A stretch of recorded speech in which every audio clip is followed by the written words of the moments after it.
In cities across Canada and the U.S. today, people took to the streets in the name of equality and fairness. This was the Women's March in Washington, and scenes like it unfolded in New York City, Ottawa, and right here in Toronto. Our Natalie Johnson joins us live with more on the demonstrations and the message. Natalie.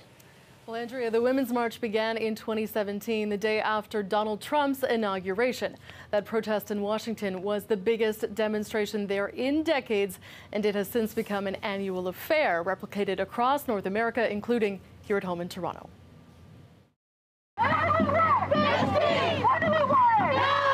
On a snowy Saturday, they bundled up and bellowed. Hundreds of women, loud and proud, fighting for female rights.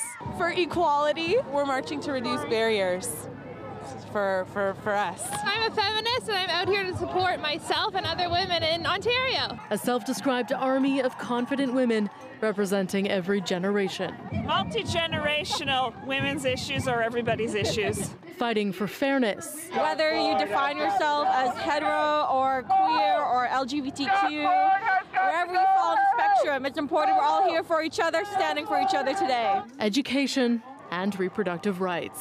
To ensure that our daughters are going to live in a better world and that pro-choice is always on the table for women. Women and all folks deserve to be treated equally and justly. The movement began in solidarity with American women protesting the Trump administration.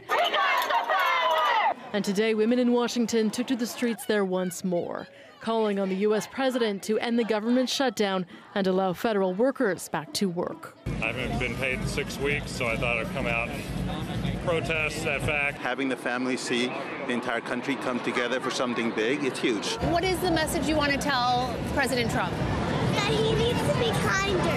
Hello, Women's March, Ottawa! In Canada's capital, let us remember with every freezing step why we march. The message from many was taking a stand against violence. I think it's terrible that women are still having violence against them. I have managed to be able to stand up to any harassment.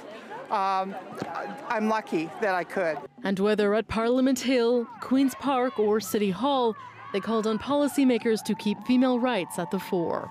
We have the power to move forward. And move forward they did today. Thousands of women, millions of steps, one message. And here in Toronto, speakers at the Queen's Park rally highlighted the province's repeal of the modernized sex ed curriculum, as well as this week's changes to post-secondary tuition grants. Reporting live, I'm Natalie Johnson.